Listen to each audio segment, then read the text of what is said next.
This is the Let's Go Win podcast with your host, J.M. Ryerson.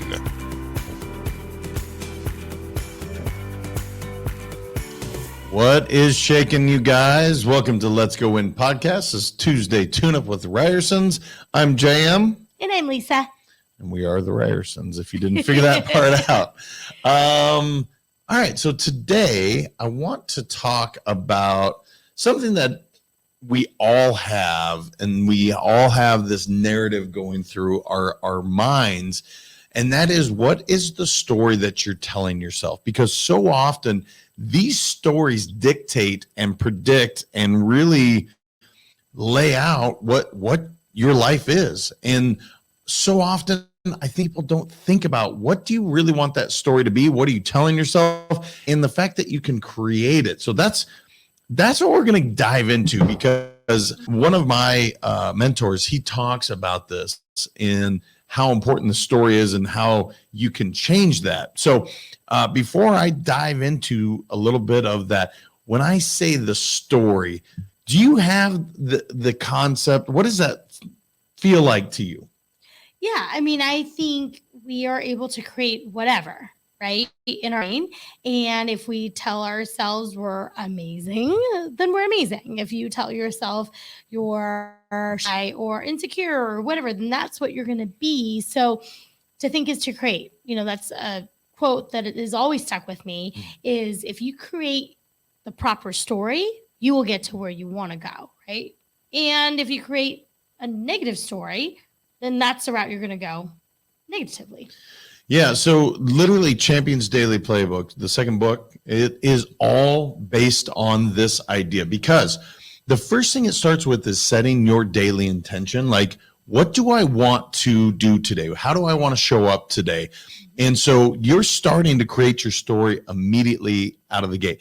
The second thing, if you follow the playbook, is doing your daily affirmations. Now, you guys have probably heard me. I've done the same daily affirmations with our kids since they were babies, and it was to help dictate the story into a winning philosophy for them. Because again, so often the world's going to tell you what you're not, who you're not, the things that they want your agenda to look like. And I don't want that.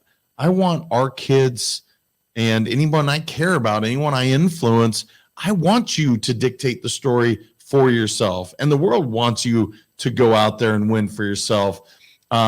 So the first thing, and you said this, but is your story true? So the first question I ask all the time is the story that you're telling yourself true? So in this instance, if you say, I'm a loser, is that actually true? Typically it's not. It's just not. It's something that you may be feeling that way, or perhaps you didn't win in a scenario, but you are not.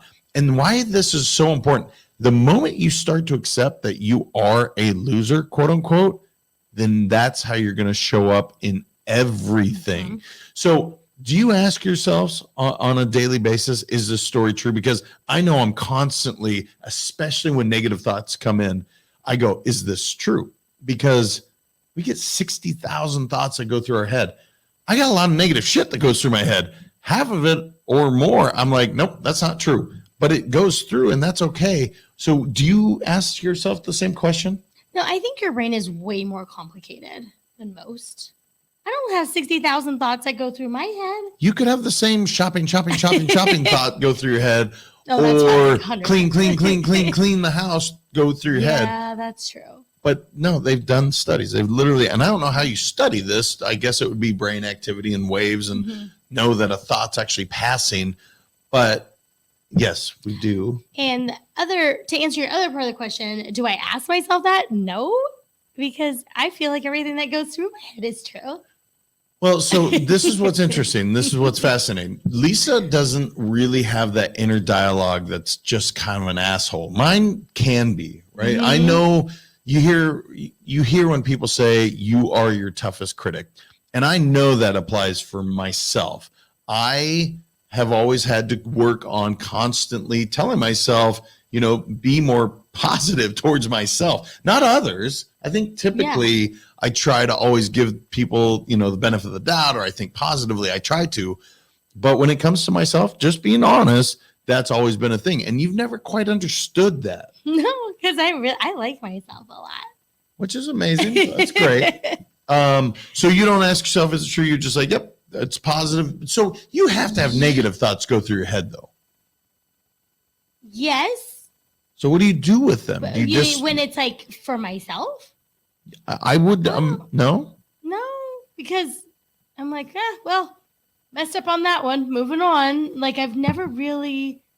So you don't label yourself because of that. Now this is unique, and I've never actually asked you this. So when you do screw up, or you don't label yourself that, it's just what happened in that moment. Yeah. Oh, that's fascinating. Especially, you know why it's so interesting though, because again, you come from a culture that is extremely challenging. It is extremely. Look. Your mom says some tough things sometimes. Mm-hmm. She'll call you or me fat. She's called me fat. She will. She calls me fat. It's just very blunt and brutal, and it's not always kind. So that's really interesting that you've never taken that to heart for yourself. Maybe other people. I'm tough on my kids. I think I'm tough on you. I don't know why. That is interesting. I'm gonna have maybe because there's already so much that have come at me in my entire life that I'm like, like I've learned to just block it, I guess. Well, and it literally might be self-preservation. It could be where you literally chose, no, I'm not going to believe this, and actually I'm going to reinforce the positive. But it's for those of us that aren't so lucky or didn't get some of these negative things and so didn't develop. I don't know. Now you got me disheveled. I got to figure this out. Now you're going to have to write another article. I am going to. No, but I do. I ask myself all the time, is this true? What you're telling yourself? Or as you know, I am sensitive. When somebody says something, I take the feedback in, but I have to remind myself, is that true? No, it probably isn't, but it is something that I've heard. The next question, and again, maybe this doesn't apply to you. Maybe it's just going to be me talking the entire time. Does this story help me? So if you're telling yourself a story of, well, actually, I do have an example. Okay. When you first started into the financial service career, you asked me a very pointed question. Can I make $100,000? Right? Mm-hmm. And I said, if you don't, it's a failure. Yeah. Now, that just, the point is, would it have been a failure? No. But if you believe the story that you couldn't make 100,000, you wouldn't have helped as many people as you did. Right. So does the story help you? That's where we have to be able to motivate ourselves to say, is this story going to help me? So setting your goals extremely high, typically that does help you because it allows you to really exceed and do those things. So does this story help me? Do you have any thoughts? Like I'm confident, I'm shy, I'm self-conscious, are some of the examples I gave in the article. You hear people say it all the time, and I cannot stand it. I'm like, stop saying you're this, because labels are meant for boxes. They're not meant for human beings. Right. So do you label yourself? Yeah, I think yeah, I always feel like I'm fun. Like I just want to have fun all the time. I feel that I'm personable, happy for the most part. My family thinks otherwise certain days, but I try to be as happy as I possibly can. So I do label myself. There are some times where labels have been put on me and I've believed it, right? So for example, you're aggressive. There were times where I don't feel like I get that label as much anymore, but when I was in management positions, I am very assertive. I'm very blunt. Those are some labels, and I think they're true. Like I am blunt. I don't lie. I wear my emotions on my sleeve. You will always know where I stand, like it or not. Like I'm not going to change that about myself. And so there are times where my communication came across as aggressive or demeaning or whatever. And I had to take that to heart, right? And I go, how can I shift that? And you brought it to my attention. You're like, you're not that person, but the way that you are communicating, and I do that to you too, still to this day, sometimes the way that I come across, like it hurts his feelings. And it's because he has such a big heart and he's so sensitive and loving and caring. And I don't realize that because that's how I was spoken to growing up. And I'm like, well, I'm just going to tell you how it is. Like, go do this or blah, blah, blah. And so I've had to learn to use different words and words that work with you. And it's kind of funny because he likes it when I say, would you mind? If I say, would you mind cleaning the toilets? He'll like jump up, get that toilet brush and get going. Right? There's like no ifs, ands, or buts.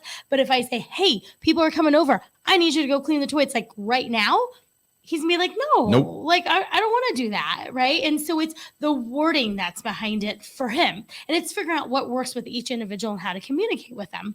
That's not what we're talking about really today, but it's a story that you tell yourself. And so I've had to tell myself, yes, I am not an aggressive, awful human. I just need to work on my communication skills. So now sometimes in the heat of the moment or something, I'm like, hey, James, I need you to do this, do this now.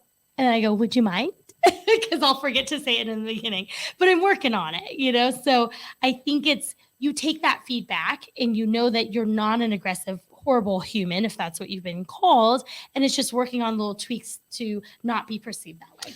Yeah. Again, it's, does this story help me? And the story of you're confident or I'm confident. We both heard that.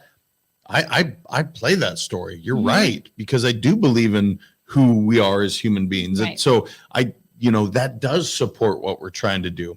And the last part is, what do I want my story to be? And this is the one where I want people to really stop and think about, what if I could paint the perfect picture of what that looks like? So whether that be a business goal, relationship goal, parenting goals, so often people will say what they don't want to have happen instead of what they want to have happen. And here's what I want you to realize. The law of attraction, if you dig into that, it's all about putting energy onto certain things. So I don't care if you believe in God, universe, energy, you call it whatever the heck you want. When you put it out there, if that story isn't the way you want it to look, and you're like, I just don't want it to be this, you're putting energy on that negative thing. And my best example that I could give when it comes to visualization, Michael Phelps, the most decorated Olympian of all time. Now, if you remember, there's a 200-meter butterfly race. And at the time, he was the most dominant swimmer in the world. And this event, he was going to just smash world records. No one could touch him. Well, the moment he dove in the race in that gold medal, that gold medal race, his waters filled up with water. Now, if anyone has ever swam, A, the 200-meter butterfly sucks. It's a really hard event. B, he couldn't see anything. Now, the story that he had told himself and what he had gone over visualization-wise is how he had swum the race over and over and over. Well, guess what? He did it without being able to see a damn thing. He swam through his race. And he said it wasn't just the practice in the pool. It was the story that he had told himself so many times. It didn't matter what circumstance got in his way. He absolutely was going to fulfill his destiny and what he had set out to do. And so when I think of what I want my story to be, I think about that. So I know you and I talk about this personally all the time. Like, don't put that out there, especially the negative. But that's how I think of it, is what do we want the story to be? Because it may not be what it is today, but if you truly believe it and you put it out there, you absolutely will go get it. So any thoughts to that? Well, I have a funny story. I love stories. All I have right. a really funny story. So speaking of putting things in the universe, we have our wonderful friends and our neighbors now. They have 4 kiddos, and their second kiddo, her nickname is Chippy, right? And it's so funny. And we never knew why she called her Chippy. Her name is Natalia. It's Sienna. I get them all. There's too many kids. But it was, so they called their second daughter Chippy. So come to find out, the story was when she was little and she was like 2 years old or whatever. She started running off, and her mom says, "Hey, don't run. You're gonna fall down and chip your tooth."